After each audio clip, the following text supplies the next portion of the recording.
Byron's debts begin to accumulate to epic proportions, but he refuses to take any royalties on his writing, since a gentleman cannot be a professional author. It's all right to be a writer as a hobby, but he feels he can't take any money for it. And he gives the copyrights to his works to many of his friends. Doubts are cast on his sanity, and rumors of incest with Augusta begin to rise. Byron cannot keep his love for his half sister a secret any longer, and takes Lady Melbourne into his confidence. Lady Melbourne, who is far too old for romance but still a charmer, is the social queen of London, and Lady Melbourne becomes Byron's confidant. Now, she blames Augusta for letting the sin of incest happen.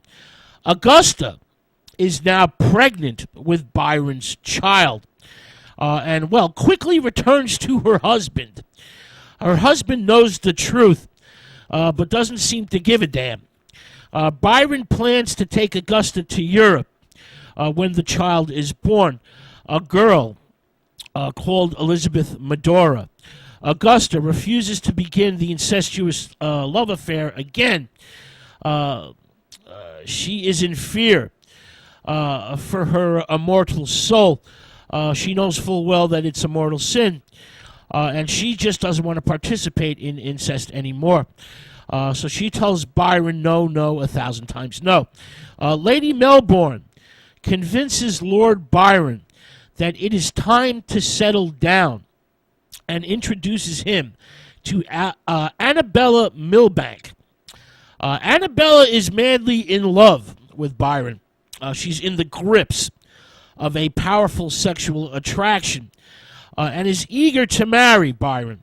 Byron, who is in desperate need of property and the influx of cash that property will bring, agrees to the marriage.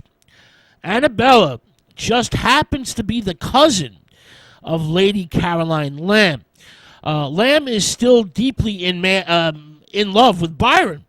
Lamb pledges to buy a pistol and kill herself in front of Byron and his new wife, but quickly regains her senses and instead sends them a congratulatory letter.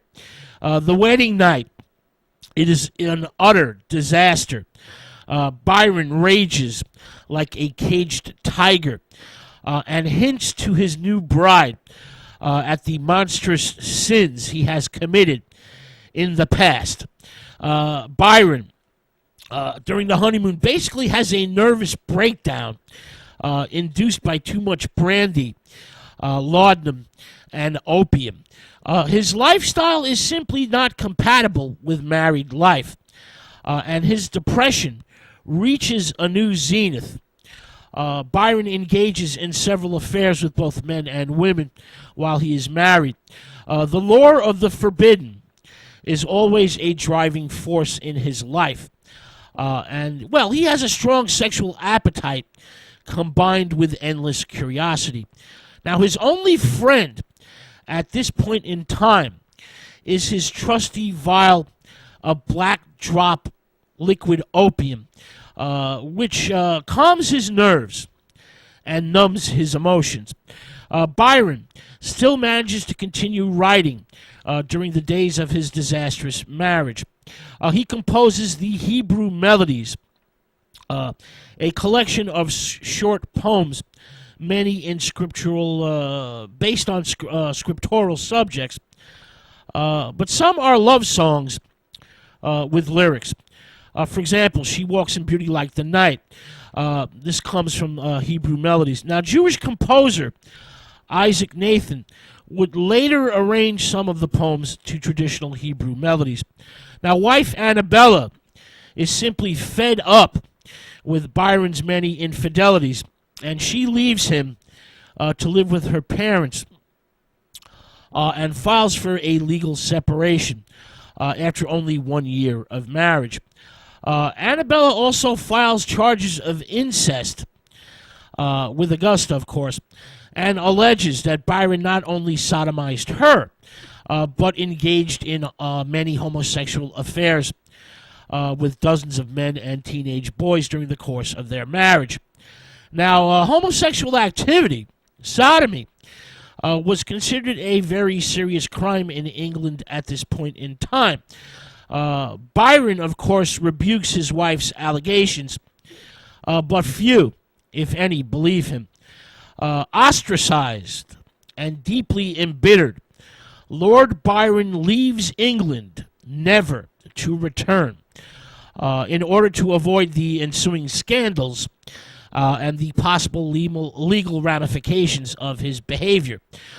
He flees to Geneva, Switzerland, where Percy Bysshe Shelley and his wife Mary Wollstonecraft Shelley, along with Claire Clairmont, have rented adjoining villas. The haunted summer of 1816, a pivotal moment in the history of English literature, is about to begin. All right, with that thought, we're going to take another musical break. When we return, we will continue with the many misadventures of the great Lord Byron, the depraved genius, and examine such masterworks as The Prisoner of Chillon, Manfred, The Lament of Tasso, Beppo, Mazeppa, and we're also going to get into the controversy concerning the authorship of the first modern vampire story. Was it written by Lord Byron, or was it written by Dr. Polidori? Well, we'll soon find out. But first, some more music. This is The Dead Can Dance with their great song called Opium. Stay with us. This is God Rock Radio.